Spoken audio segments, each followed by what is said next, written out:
ser humano tem dessa tendência, né? De ficar assim muito maravilhado com descobertas. Sim. Aí de repente se descobre um efeito colateral. Como eu acho que quando descobriram que poderia trazer de prejudicial também. Aliás, gostaria que o doutor listasse. Por que é prejudicial, sabe, a exposição constante à radiação eletromagnética? A radiação eletromagnética, os raios-x, ele tem vários efeitos, mas eu vou citar os dois principais, que é o efeito biológico e o efeito cumulativo, né? O efeito biológico, o que acontece no efeito biológico? É a capacidade que a radiação tem de alterar a estrutura das moléculas do nosso organismo. Entende?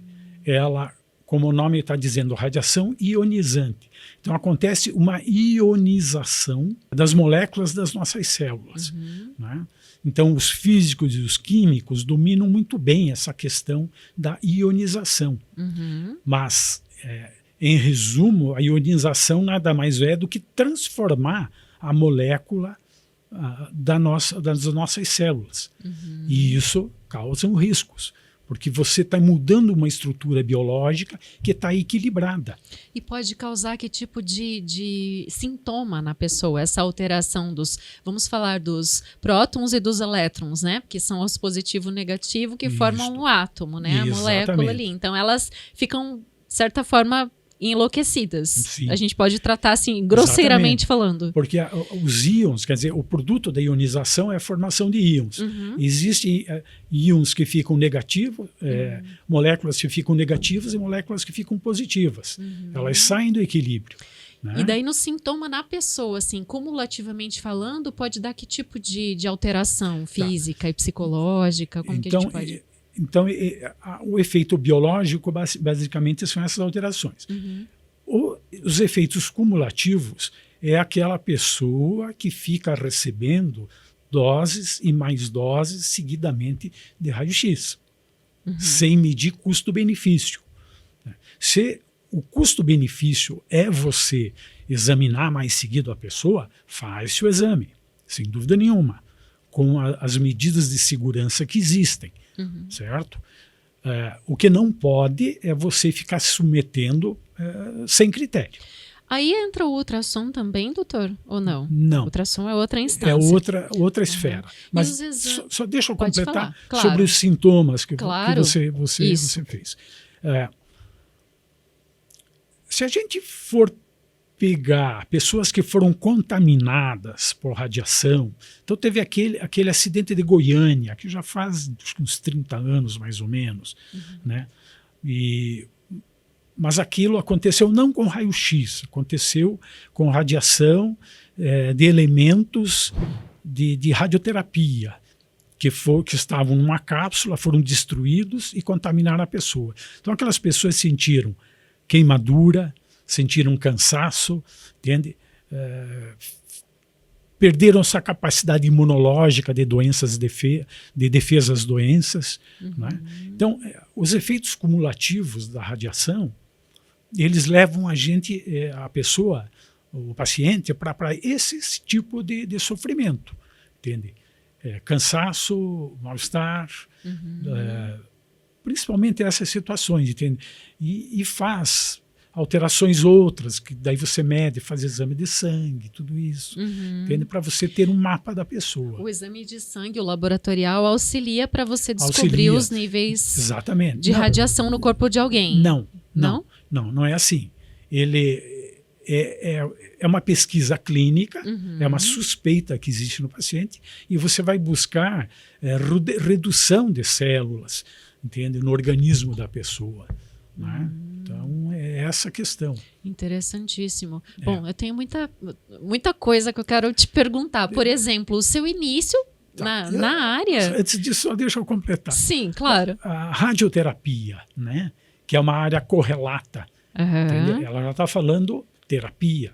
Ela usa a radiação para o tratamento. Justo. Né? E os aparelhos de hoje, ainda recém chegou em Pato Branco, um aparelho de uma geração novíssima, em que você usa doses menores de radiação com com tratamentos mais focalizados. Então, vamos assim dizer, você trata especificamente a célula doente, cancerosa, onde ela está doente, e você protege com esse tratamento as células normais em volta. Nossa, sensacional. Então, a radioterapia, ela trabalha dessa forma. Bem precisa. Bem preciso. Vou voltar um pouquinho no seu início na medicina. Porque daí a gente já fala também da tomografia e a ressonância, junto com o próprio tratamento em radioterapia, para quem está ali, né, em tratamento de câncer. Foi mais de 40 anos, né? Há mais de 40 anos atuando nessa área. Exatamente. E a gente sabe que tem todos esses efeitos, né, prejudiciais, colaterais. Você tem uma equipe grande, e você estava me falando antes aqui nos bastidores que o técnico, né, com exame de imagem, né, que vai ter a exposição à radiação, é 24 horas de turno por semana. Exatamente. É justamente para ter essa defesa. Comenta sobre isso para gente, para o pessoal saber. Assim. À medida que a radiologia, os raios-x foram, vamos sendo, entre aspas, sendo dominados, né? Ou sendo conhecidos, melhor dizendo, foram sendo conhecidos, surge os estudos protetivos para evitar os efeitos biológicos e efeitos cumulativos nos técnicos de raio-x.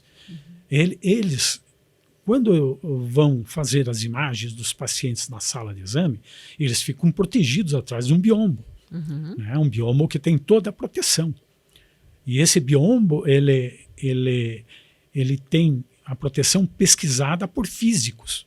Né? Hoje, todos os serviços de radiologia, por lei no Brasil, eles são fiscalizados por físicos. Esses físicos emitem um laudo sobre o aparelho A, B ou C, se eles estão todos adequados, se eles estão calibrados. Todo o técnico de raio-x e o médico, o radiologista também, ele usa um detector. Né? É como se fosse um crachazinho, né? Exatamente. E ali ele tem a medição para mensalmente ser feita a leitura. E esse detector é só quando está em trabalho ou tem que ficar o tempo todo? O tempo todo. Você está com o teu aí agora? Não trouxe. Tirou.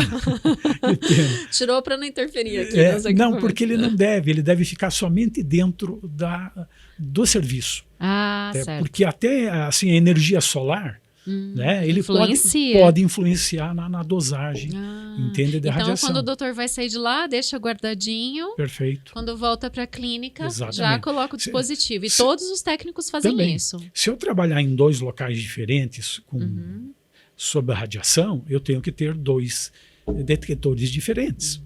Interessante. Um de cada serviço. Um de cada ambiente. Um de cada ambiente. Exatamente. Até o que contrapõe é chumbo, né? Chumbo. É chumbo que é utilizado. E sulfato de bário, que são as baritas. Então, hoje se faz o revestimento de uma sala, pode ser feito com chumbo e feito com barita. Porque o paciente que faz raio-x, ele também usa uma proteção, né? Em alguma parte. Por exemplo, eu vou fazer aqui dos seios da face, coloca aqui aquele colete pesado, né, por cima do paciente, em determinado, né, medida. Mas nunca a mulher grávida deve fazer, né? Isso a gente sabe. Não pode, entendeu? A gente recebe muitas pacientes dos obstetras, muitas vezes, diz, olha, a paciente tal pessoa, ela está com febre, está com tosse, eu estou preocupado se ela está tendo pneumonia ou não. Então pode, estamos derrubando um mito aqui no programa. Mas eu vou dizer por quê. Tá, explica. E é feita a radiografia dos pulmões dessa parturiente, dessa paciente obstétrica, com toda a segurança, usando esse protetor pesado, como falou, sobre o ventre dela. A gente coloca sobre o ventre dela, deixando os pulmões para a radiação, para obter a imagem dos pulmões. Então, fiquem tranquilos, né? Quem tiver a esposa, a filha, né? Uma cunhada que vai fazer um raio-x e está grávida dos pulmões, ela vai ser protegida e a radiografia vai ser obtida. Inscreva-se no canal do YouTube da Unimed Pato Branco. Siga o podcast Fala aí Doutor no Spotify. E não perca nenhum episódio. Se você já nos segue, deixe a sua avaliação.